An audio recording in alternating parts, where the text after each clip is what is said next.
2 of the assignment is to start creating a visual representation for each rule. So let's go ahead and create one of the rules that we're going to have. So you guys would have already had your text boxes inserted with the rules. I'm going to use save often. So save your work often is always a good one so you don't get frustrated.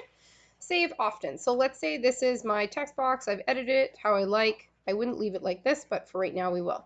We have to think of a visual that's going to represent this icon of save often.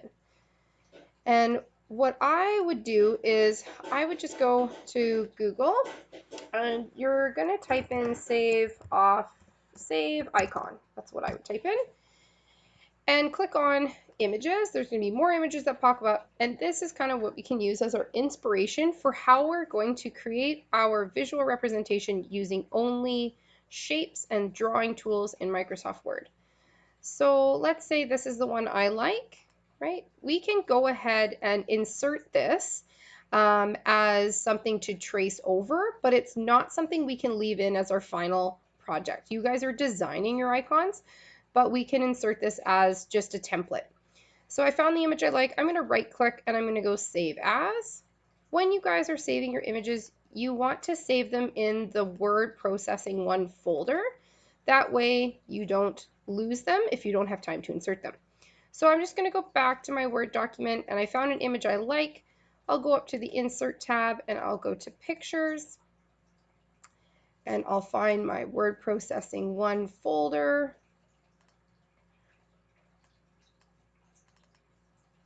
Click on the image and hit Insert. Perfect. I can't move it right now on the page, so if that happens, what you have to do is have it selected. The format option will pop up, and you're just going to click Position.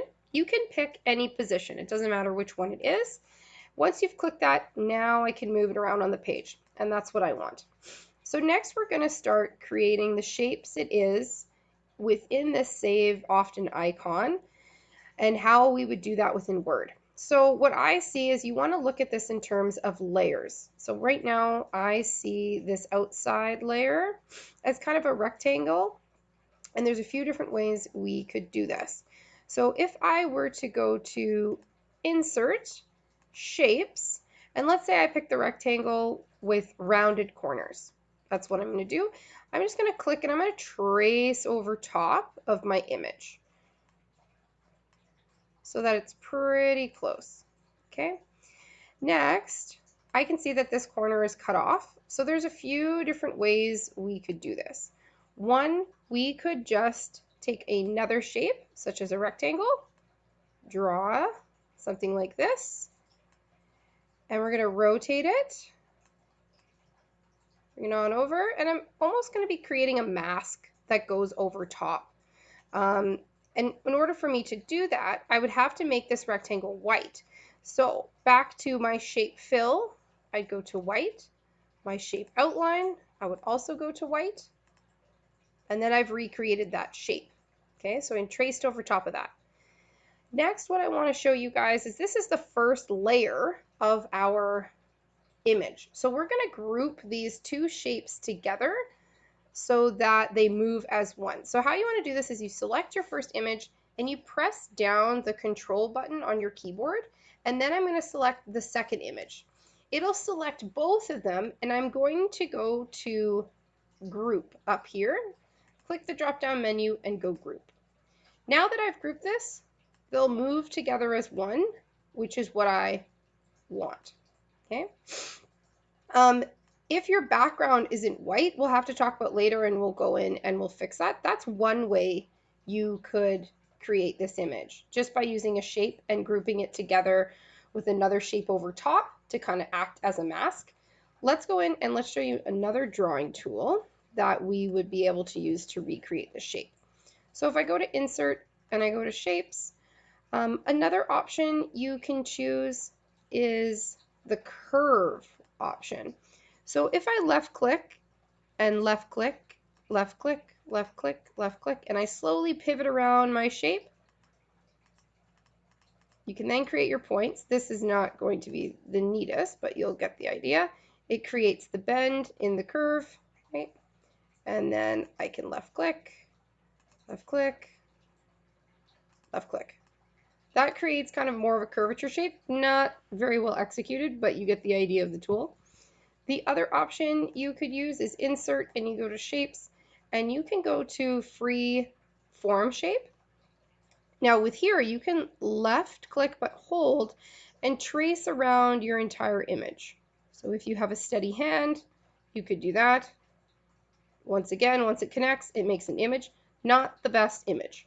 However, I can go back and edit these points. So something I could do if something, doesn't look as smooth, this is also not the greatest example, but if something doesn't look as smooth, you can right click and you would go to edit points, and it shows you all the little points. So if something needed to be readjusted or shifted, let's just shift one of these out for you guys to see, it'll re-shift that whole shape for you. So that's how you can edit your points. That's one way of doing it.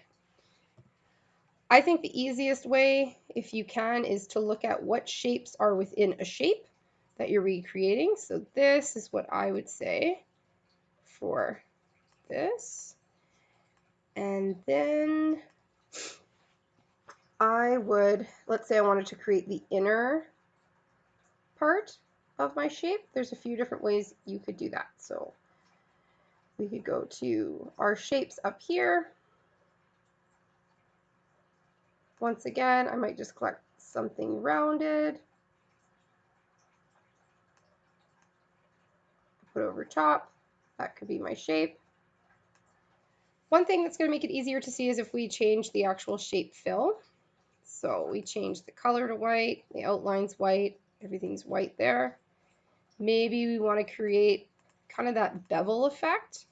You want to select your image, you're going to go to Format, and you're going to go Shape Effects. And what I would select is maybe one of these. So you just have to play around and see what it looks like. Maybe I'll go down to bevel. And once again, shape effect, and I went to bevel. So it kind of makes it a little bit more like 3D. We've already showed you guys how to group, so we could group this together. Let's say you create a shape and you want this one to go behind for whatever reason, right? So you want just that white rectangle to go behind the big blue rectangle. You would select the image you want to send to the back, and you would click on Send to Back, and it'll move that to the back. Okay, so you also want to think of when you're building your shapes in terms of layers, where are they sitting? So if we want to bring this forward, bring to the front, okay? If we're wanting to, once I am done, I will be grouping everything together. So let's just finish off and create some lines in here. And if you want them to be the exact same, so I'm going to go ahead and I'm going to pick my color right away, what I want. So I'm like, okay, I'm happy with that. You can use Control and copy and then go paste. And that way you've replicated it so it's the exact same. So you're not having to try and recreate what you just did, especially if you're using multiple shapes. Okay. Another thing you can do if something was on a slant, this rotation button here allows you to rotate it however you want. This is really good for some more free forming shapes, and I'll explain why later. But we have all of our shapes we need right now. Let's say we finished off the top right now, but we didn't. But we want to group this together so it moves as one. We are going to go and select Control, and we are going to select all the images while pressing down Control. So I got to select them all. They've all been selected, and then you want to go to Format and Group. Okay, so now this will move as one. I can resize it as one, etc. I find the best way when grouping is to group 4 or 5 images together as your first layer, and then add more detail in your second layer. Group those images, 4 to 5 or shapes, and then your third layer, add in 4 to 5 more shapes and group those together. It just makes it easier for you guys.